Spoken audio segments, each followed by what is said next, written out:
Hello dears, welcome back to my channel. എല്ലാവരും സുഖമായിട്ടിരിക്കുന്നോ?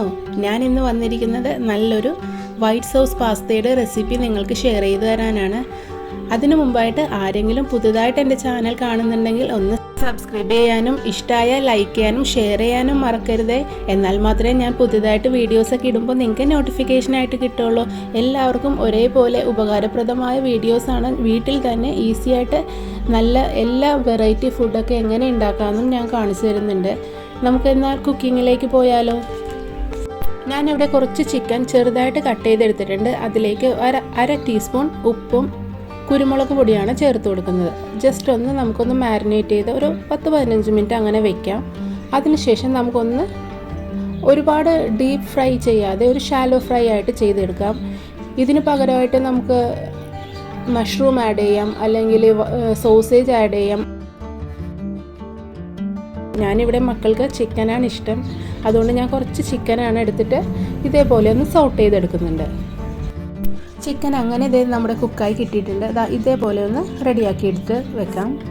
അതിനുശേഷം ഇനി നമുക്ക് വേണ്ടത് മിൽക്കി മിസ്റ്റിൻ്റെ ഫ്രഷ് ക്രീം എടുത്തിട്ടുണ്ട്, അതേപോലെ ഒറിഗാനോ എടുത്തിട്ടുണ്ട്, കുറച്ച് ചെദാർ ചീസ് എടുത്തിട്ടുണ്ട്, പാസ്ത എടുത്തിട്ടുണ്ട്, അമൂലിൻ്റെ ബട്ടർ എടുത്തിട്ടുണ്ട്, കുറച്ച് ചോപ്പ് ചെയ്ത ഗാർലിക്കും ചില്ലി ഫ്ലേക്സും ഇവിടെ എടുത്ത് വെച്ചിട്ടുണ്ട്. ഇനി നമുക്ക് ആ പാസ്ത ഒന്ന് വേവിച്ചെടുക്കാം. അതിന് ഒരു പാത്രത്തിലേക്ക് കുറച്ചധികം വെള്ളം ഒഴിച്ച് അതിലേക്ക് കുറച്ച് ഓയിലും കുറച്ച് ഉപ്പും ഇട്ട് നന്നായിട്ടൊന്ന് വെള്ളം തിളച്ചതിന് ശേഷം പാസ്ത ഇട്ട് നമുക്ക് നല്ല രീതിയിലൊന്ന് കുക്ക് ചെയ്തെടുക്കണം. ഇറ്റാലിയൻ ഫുഡുകൾക്കൊക്കെ മെയിനായിട്ട് നമ്മൾ ഒലിവ് ഓയിലാണ് ഉപയോഗിക്കുന്നത്. എനിക്ക് ആ ഒരു ഫ്ലേവർ അത്ര അങ്ങോട്ട് ഇഷ്ടമല്ലാത്തതുകൊണ്ട് മാത്രം ഞാനിവിടെ ഓയിലാണ്, നമ്മുടെ നോർമൽ സൺഫ്ലവർ ഓയിൽ അതല്ലെങ്കിൽ എന്തെങ്കിലും റിഫൈൻഡ് ഓയിൽ, സ്മെല്ലില്ലാത്ത ഒരു ഓയിലാണ് ആഡ് ചെയ്ത് കൊടുക്കുന്നത്. ഇതാ നോക്കി നന്നായിട്ട് തന്നെ കുക്കായി കിട്ടിയിട്ടുണ്ട്. ഇനി നമുക്കതൊന്ന് സ്ട്രെയിൻ ചെയ്തെടുക്കാം. ആ സ്ട്രെയിൻ ചെയ്യുമ്പോൾ അതിൽ നിന്ന് കുറച്ച് അതിൻ്റെ വെള്ളം എടുത്ത് മാറ്റി വെക്കണം, നമുക്ക് ചിലപ്പോൾ ആവശ്യമാകും. ഇനി നമുക്കൊരു പാത്രത്തിലേക്ക് ആദ്യമേ കുറച്ച് സൺഫ്ലവർ ഓയിലാണ് ഇട്ട് കൊടുത്തിരിക്കുന്നത്. അതിനുശേഷം ഒരു പീസ് മീഡിയം, ഒരു അത്യാവശ്യം വലിയൊരു കഷ്ണം ബട്ടറാണ് ഇട്ട് കൊടുക്കുന്നത്. ആദ്യമേ നമ്മൾ ബട്ടർ ഇട്ട് കൊടുത്താൽ പെട്ടെന്ന് കരിഞ്ഞു പോകും. അതിനുശേഷം നമ്മൾ ചോപ്പ് ചെയ്ത് വെച്ചിരിക്കുന്ന ഗാർലിക്കും കുറച്ച് ചില്ലി ഫ്ലേക്സും ഇട്ട് കൊടുത്തിട്ടുണ്ട്. അത് നന്നായിട്ടൊന്ന് കുക്കായി വരുമ്പോഴത്തേക്കും ആ മിൽക്കി മിസ്റ്റിൻ്റെ ഫ്രഷ് ക്രീമും ആഡ് ചെയ്ത് കൊടുക്കാം. ഫ്രഷ് ക്രീം നന്നായിട്ടൊന്ന് കുക്കാവണം. അതിന് മുമ്പായിട്ട് കുറച്ച് ഒറിഗാനോ ചേർത്ത് കൊടുക്കുന്നുണ്ട്, കുറച്ച് കുരുമുളക് പൊടിയും കൂടി ചേർത്ത് കൊടുക്കുന്നുണ്ട്. കുരുമുളക് ഒരുപാട് ഫൈനായിട്ട് പൊടിച്ചത് ചേർക്കരുത്, അപ്പോൾ നമ്മുടെ പാസ്തയുടെ ഒരു കളറ് മാറും. കുറച്ച് ക്രഷ് ചെയ്ത കുരുമുളക് പൊടിയാണ് ഇട്ട് കൊടുക്കേണ്ടത്. നന്നായിട്ടൊന്ന് നമുക്കത് ക്രീം ഒന്ന് നന്നായിട്ടൊന്ന് കുക്ക് ചെയ്തെടുക്കുന്നുണ്ട്. അതിലേക്ക് നമ്മൾ എടുത്ത് വെച്ചിരിക്കുന്ന ചെദർ ചീസാണ് എടുത്തിരിക്കുന്നത്, അതും കൂടി ഇട്ട് കൊടുക്കാം. നമ്മൾ വൈറ്റ് സോസ് പാസ്ത ആയതുകൊണ്ട് തന്നെ വൈറ്റ് കളറിലെ ചീസ് വേണം ഇടാൻ ശ്രമിക്കേണ്ടത്.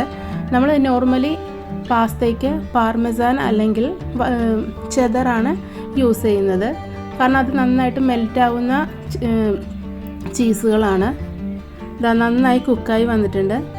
നേരത്തെ എടുത്ത് വെച്ചിരുന്ന കുറച്ച് വെള്ളവും കൂടി ഇട്ടിട്ടാണ് ഒന്ന് ലൂസാക്കി എടുത്തിട്ട് അതിലേക്ക് നമ്മൾ കുക്ക് ചെയ്ത് വെച്ചിരിക്കുന്ന പാസ്ത അതിലേക്ക് ആഡ് ചെയ്തിട്ട് നല്ല രീതിയിൽ ഒന്ന് എല്ലാം കൂടി ഒന്ന് യോജിപ്പിച്ചെടുക്കാം. അതിലേക്ക് നമ്മൾ കുക്ക് ചെയ്ത് വെച്ചിരിക്കുന്ന ചിക്കനും ചേർത്ത് കൊടുക്കാം. എല്ലാം കൂടി നന്നായിട്ടൊന്ന് മിക്സ് ചെയ്ത് എടുക്കാം. എല്ലാം കൂടി നന്നായിട്ടൊന്ന് മിക്സ് ചെയ്ത് എടുക്കണം. ഒരുപാടിട്ട് കുഴച്ച് കളയണ്ട, ഓവറായിട്ട് പാസ്ത കുക്ക് ചെയ്തും കളയരുത്. അങ്ങനെ നമ്മുടെ വളരെ ടേസ്റ്റി ആയിട്ടുള്ള വൈറ്റ് സോസ് പാസ്ത ഇവിടെ തയ്യാറായിട്ടുണ്ട്.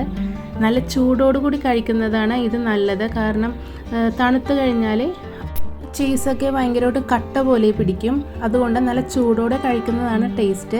അതിൻ്റെ മേളിലായിട്ട് ഞാൻ കുറച്ച് ചീസും കൂടി സ്പ്രെഡ് ചെയ്ത് കൊടുക്കുന്നുണ്ട്, കുറച്ച് ഒറിഗാനോ ഇടുന്നുണ്ട്, കുറച്ച് ചില്ലി ഫ്ലേക്സൊക്കെ ഓപ്ഷണലാണ്. ചില്ലി ഫ്ലേക്സ് കുറച്ചൊരു ശരിക്കും ഇറ്റാലിയൻ ഡിഷിനൊക്കെ ചില്ലിയൊക്കെ ഒഴിവാക്കാവുന്നതാണ്. ഞാൻ കുറച്ച് ചെറിയൊരു സ്പൈസി ആയിട്ട് ഇരിക്കട്ടെ എന്ന് വിചാരിച്ചിട്ടാണ് അങ്ങനെ ആഡ് ചെയ്തത്. അങ്ങനെ നമ്മുടെ ടേസ്റ്റി ആയിട്ടുള്ള പാസ്ത ഇവിടെ റെഡി ആയിട്ടുണ്ട്. എല്ലാവരും ഉണ്ടാക്കി നോക്കിയിട്ട് അഭിപ്രായം അറിയിക്കണം. അടുത്തൊരു വീഡിയോയിലൂടെ കാണുന്നത് വരെ thanks for watching. Love you all.